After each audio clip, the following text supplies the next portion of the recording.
A 33-year-old South Hadley man has been arrested and charged following a dramatic scene at one local apartment complex. Good Monday evening, everyone. Thanks for joining us on Western Mass News at 10. I'm Matt Satilli. Western Mass News reporter Maria Wilson now joins us live after speaking with neighbors. Maria?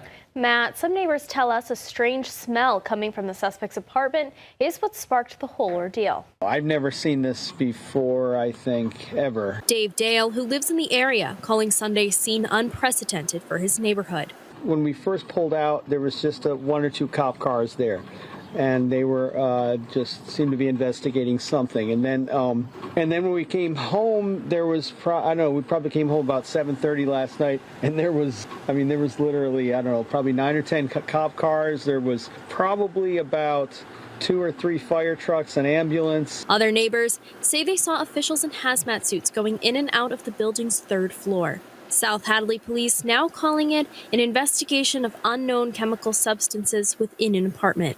The department's police chief, Jennifer Gunderson, saying in a statement, quote, responding public safety officials seized numerous noxious chemicals, which were destroyed at an off-site location. 3rd floor residents were evacuated from the building for more than 10 hours on Sunday, according to some of the tenants we spoke with. And many of the tenants, including Dale, called the ordeal a whole day affair. We were peeking out here until, late last night, and they didn't go until probably after midnight. We were wondering when they were going to stop whatever they were doing, but we kept poking our heads out, and they were still there. Other neighbors tell us they saw officials removing buckets containing what they believe are the unknown and possibly dangerous chemicals.